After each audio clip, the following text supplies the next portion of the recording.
Salut les gars, j'espère que vous allez bien, bienvenue sur cette vidéo. Aujourd'hui on va parler du chapitre 1044 de One Piece et notamment des spoils de toutes les informations qui nous sont données depuis l'autre côté du globe. Les spoilers nous ont transmis les informations, les éléments les plus importants et significatifs de ce chapitre qu'on attend depuis 2 semaines les gars. J'espère que vous allez bien, que vous avez passé une excellente semaine. On va rentrer ensemble dans les 3 semaines les plus importantes de One Piece et c'est pas moi qui le dis, ce sont les éditeurs d'Oda qui nous disent que ça va être les 3 semaines les plus importantes de leur vie. Oda va vraiment se lâcher en se plaignant de Nigashima. Non, c'est pas comme Marineford, c'est pas assez bien. Moi je voulais plus. Barbe Noire, les Amirautos. Oda va nous proposer directement sa réponse et les éléments de la fin de Nigashima, de ce putain de climax. Si nous avait dit en début d'année, nous avait dit les gars, cette année, il faut faire attention à manquer des Luffy. On y est, on est en plein dedans.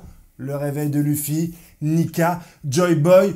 On ne sait pas ce que voulait dire Zunisha, on ne sait pas ce que voulait dire ces tambours. On attend énormément de réponses de ce chapitre-là. Et beaucoup de gens se sont positionnés à partir de ce chapitre et se sont dit on va pas donner des informations. Bon, déjà, le leaker coréen, faut pas se mentir, déjà depuis plusieurs semaines, le mec, on ne le sent vraiment plus investi. Alors, est-ce qu'il s'est fait arrêter par la police? Est-ce qu'il a trouvé une meuf? Est-ce qu'il a décidé d'arrêter One Piece pour lire Fairy Tails? On n'en sait rien, mais en tout cas, c'est plus lui qui nous donne les informations. C'est maintenant le leaker espagnol qui fournit un petit peu tout le monde en informations sur les différents comptes Twitter que je vous partage. D'ailleurs, n'hésitez pas à me suivre sur Twitter, ça serait hyper sympa de pouvoir vivre cette aventure ensemble, de pouvoir vivre ces 3 semaines de scan ensemble. Donc n'hésite pas, tu vas directement sur Twitter, Henrik21. De toute façon, tu auras le lien directement en description. Comme ça, je te filerai au fur et à mesure toutes les informations que j'arrive à récupérer et je te donnerai également toutes mes sources pour que tu puisses toi-même faire ton avis les gars. Comme vous avez vu, j'ai un peu la patate, j'ai un peu la pêche, et malgré qu'il n'y a pas vraiment beaucoup de choses à vous donner aujourd'hui, mais on a quand même pas mal d'infos les gars, alors n'hésitez pas à vous connecter et surtout à vous abonner sur ma chaîne.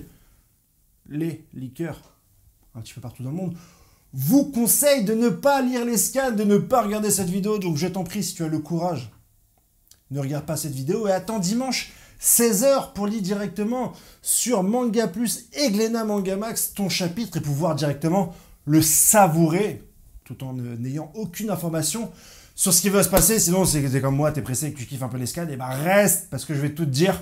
On a commencé à avoir des spoils et des informations à partir de samedi, les gens étaient chauds. Ils ont commencé à nous donner pas mal d'informations, et notamment les informations les plus tôt qu'on aura, c'est le niveau de altitude, le niveau de chaleur que le lecteur, que le leaker a ressenti en lisant directement le chapitre. C'est pas des infos hyper importantes, puisque la plupart du temps, elle dit « Waouh, ce chapitre va être magnifique, ce chapitre va être insane, ce chapitre va être génial, etc. etc. » Tu l'auras compris, le leaker hype. Et cette fois, bah, il nous met un petit peu un compteur qui explose tellement la chaleur de ce scan a fait jaillir en lui des émotions indescriptibles de hype, de passion et de plaisir en ce qui concerne la suite de ce chapitre. Tu vas avoir plusieurs échanges avec la même teneur où le leaker va dire voilà, que si le chapitre précédent, le 1043, était noté 10 sur 10, et bien pour le chapitre 1044, je le note 100 sur 10, 200 sur 10. Tu conviendras assez vite que cette échelle ne pèse finalement pas à grand chose. On sait que le chapitre va être légendaire. Ce sera le mot-clé légendaire, une légende, etc. Mais on a d'autres informations, calme-toi, la journée de dimanche s'est passée, et le leaker a été un peu plus bavard sur les informations de ce scan, et notamment envers les 2 personnages qui nous intéressent le plus, que sont Kaido et Luffy, qui sont directement dans ce chapitre, et bah, on a posé directement la question leaker, voilà, si tu es un fan de Kaido, quelle note mettrais-tu pour ce chapitre? Et là, bah, le leaker a répondu, je mettrais un 4 sur 10. Un 4 sur 10, c'est une note assez faible, parce que notamment, Kaido, on le verrait uniquement d'après ces leaks, qui sont bien sûr à prendre avec des pincettes. Pincettes, regarde la définition de prendre avec des pincettes. Ça t'aidera à ne pas surinterpréter les informations que je te donne. Sois en gré, protège-toi, protège-moi. Soyons unis, un petit peu comme les 5 doigts de la main. Il dit ça notamment parce qu'apparemment, tu verrais Kaido uniquement sur 2 pages. Et donc, ce ne serait pas globalement un chapitre centré sur lui, même si plusieurs fuites nous disent qu'il y aura certainement l'échange de coups entre lui et cette nouvelle forme de Luffy. Alors Joy Boy, Nika, on ne sait pas vraiment. Mais ça sera la note donnée par le leaker. L'enthousiasme vraiment autour de ce chapitre va se trouver autour de Luffy parce que ça sera un chapitre qui sera centré autour de Luffy. Et là, le spoil a dit j'arrête de donner les spoils, je vais sortir de chez moi. Autrement dit, je vais sortir de chez moi, je vais m'aérer, je vais prendre l'air. Et la dernière fois qu'il avait donné une telle phrase. C'est au chapitre 957, souvenez-vous, c'était quand Sangoku parlait un petit peu de l'incident de God Valley, entre l'affrontement entre, il y a d'un côté Roger et Garp, et de l'autre Xebec, et uniquement l'intégralité des primes des Yonkou, 4 milliards, 4 milliards 8, 4 milliards 9, 5 milliards, etc. La prime également de Barbe Blanche et de Goldie Roger, et il nous a sorti la même phrase. Alors, est-ce que ça veut dire que le chapitre sera aussi impressionnant? Je le pense. Mais est-ce que aussi ça veut dire qu'on va voir d'autres personnes du monde qui ne sont pas sur le toit de Onigashima? Est-ce que, en fait, l'éveil de ce qui semble être Joy Boy Unica va-t-il se faire ressentir par d'autres personnages importants de l'œuvre? Vous savez, tout comme moi, que voilà, il y a certains personnages maintenant qui sont capables d'entendre les voix, capables de sentir les choses. Est-ce que, dans d'autres parties du monde, à la rêverie, Im-sama, le Gorosei, qui avait peur déjà un petit peu de l'éveil de ce fruit dont on ne sait pas le nom, ou d'autres personnages hyper importants comme Barbe Noire, comme Shanks, vont ressentir de chez eux la puissance phénoménale qui est en train de se dégager à Onigashima? Est-ce que c'est cette information-là que voulait nous délivrer directement l'auteur Joy Boy?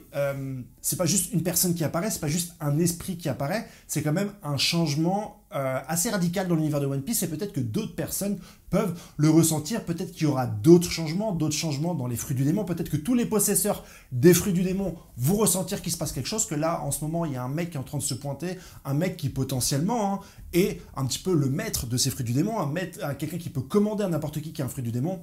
Là, bien sûr, c'est de la théorie, mais voilà. Je pense que s'il s'agirait uniquement de Luffy, le leaker n'aurait pas fait directement une référence au chapitre 957. Pour le reste, on a également des informations qui nous disent qu'on devrait voir normalement Luffy assez bien dessiné de face pour un petit peu qu'on puisse voir sa nouvelle forme, et qu'il y aura un changement au niveau de ses cheveux. On parle pas de changement au niveau du chapeau. Vous vous souvenez que j'avais fait une théorie comme quoi potentiellement le fruit de Luffy, s'il est en caoutchoutier et qu'il se libère, il y aura peut-être un pouvoir issu du chapeau de paille, et qui expliquerait pourquoi Shanks lui avait directement le chapeau de paille sur la tête au lieu de prendre Luffy dans son équipage pour le protéger. J'avais dit que ce chapeau de paille aurait sûrement un pouvoir. D'après les premiers éléments qu'on a, je pense que ça ne sera pas vraiment le cas.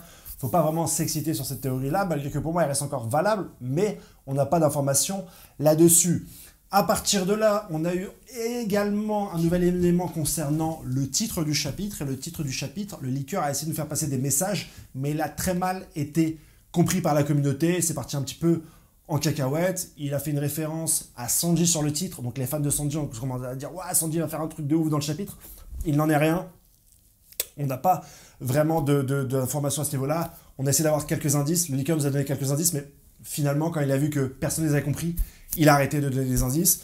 Et pour beaucoup, dont le leaker espagnol, ce que j'ai essayé de dire en début de vidéo, ils se sont dit, on va pas donner de spoil. La meilleure manière, aujourd'hui, si t'es fan de One Piece, la meilleure manière de regarder ce chapitre 1044, c'est vraiment de ne pas regarder les spoils. Ils nous disent non, faut vraiment pas regarder les spoils, les gars. Si vous pouvez une fois dans votre vie ne pas regarder les spoils, regardez pas les spoils. Bien entendu, moi j'ai regardé les spoils. C'est le but de ma chaîne.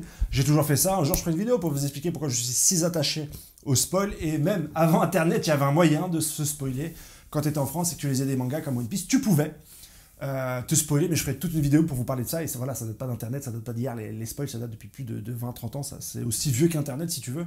Et c'est une technique, ce sont des compétences très rares qu'il ne faut pas sous-estimer.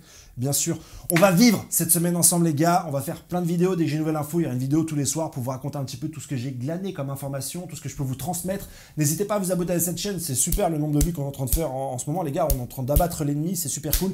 Je sens une réelle énergie qui émane de vous et qui vient jusqu'à moi, c'est vraiment cool. Ça me fait très plaisir. Je sais aussi que c'est un peu la hype de One Piece qui fait que les gens se renseignent de plus en plus, veulent chercher le chapitre 1044. Voilà, les informations que j'ai sont assez maigres aujourd'hui. Mais je voulais faire une vidéo déjà parce que je n'en avais pas fait depuis un mois.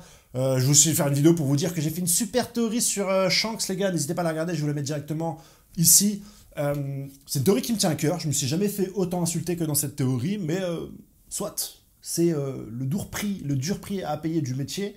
Et j'accepte volontiers de me faire insulter abondamment sur cette vidéo, mais je vais te dire un coup d'œil, il y a 2-3 trucs sympas, et je pense que je peux viser juste, surtout que je pense que les révélations, par rapport à ce que je dis dans cette vidéo, on les aura très vite à la suite de Onigashima.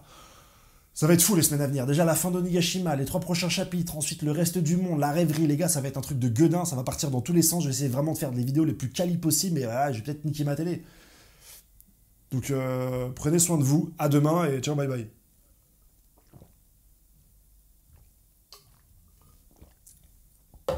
N'oubliez pas de vous hydrater parce qu'on va avoir chaud. Je courus un semi-marathon aussi. La course du Grand Paris, c'est mon premier semi-marathon.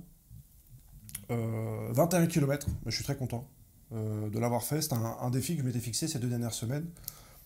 Et voilà, si vous avez des défis, il faut toujours essayer de le réaliser. Si vous pouvez. Ça peut être pas mal. Après, on est assez content quand ça fonctionne. Et voilà. Ça va être une super semaine, les gars. Kiffez, prenez soin de vous. Ciao!